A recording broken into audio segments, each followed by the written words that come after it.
Jargon kosong netralitas.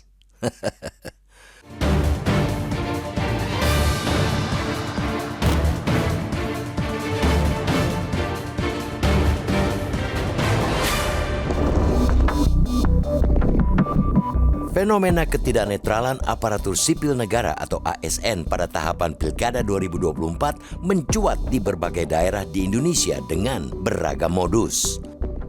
Masifnya pelanggaran netralitas selalu menjadi tren yang tidak pernah padam dalam setiap kontestasi demokrasi lokal. Jika menilik ke belakang, tercatat 2.304 laporan pelanggaran netralitas ASN pada gelaran Pilkada 2020 yang masuk ke Komisi Aparatur Sipil Negara. Sebanyak 1.596 ASN atau 78,5% terbukti melanggar.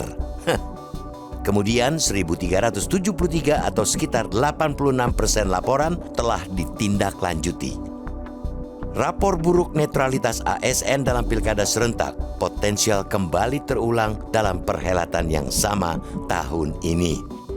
Badan Pengawas Pemilihan Umum atau Bawaslu Republik Indonesia menyebutkan banyak temuan pelanggaran pada Pilkada 2024 di beberapa daerah, terutama terkait dengan netralitas ASN dan kepala desa. Bahkan muncul kekhawatiran pelanggaran netralitas ASN akan lebih masif jika dibandingkan dengan gelaran pemilu atau pilpres awal tahun ini. Pasalnya, relasi kuasa antara pejabat dan ASN di daerah lebih dekat dan kuat. Faktornya banyak, mulai dari kedekatan personal yang lebih tinggi calon kepala daerah tertentu dengan ASN, pengaruh dan tekanan petahana dalam pilkada, hingga kekuatan petahana memegang kekuasaan administratif.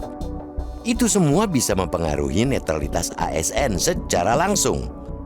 Kehadiran politik patronase cenderung lebih kuat di tingkat lokal. Ini yang membuat ASN lebih memungkinkan terlibat dalam mendukung kandidat dengan harapan bisa mendapatkan promosi, posisi penting, atau bahkan keuntungan material.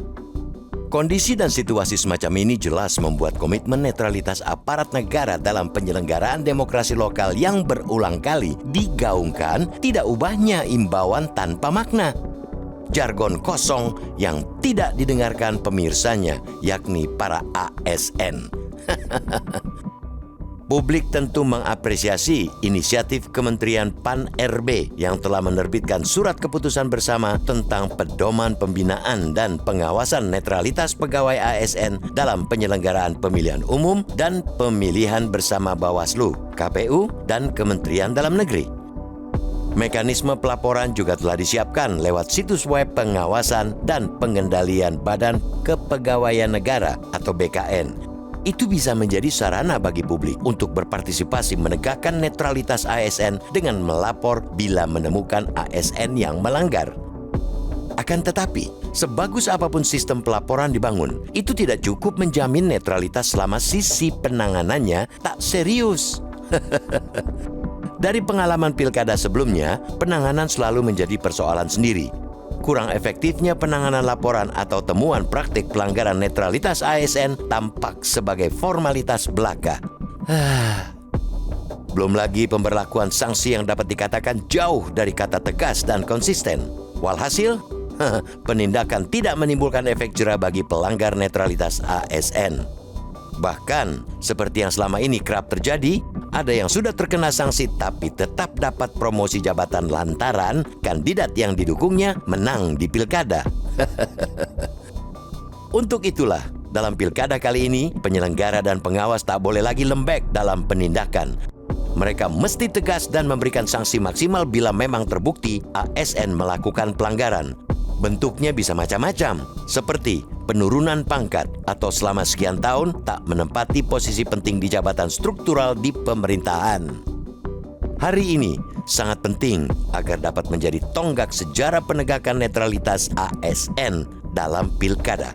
Prinsip netralitas harga mati, jangan sampai diplesetkan menjadi netralitas untung rugi.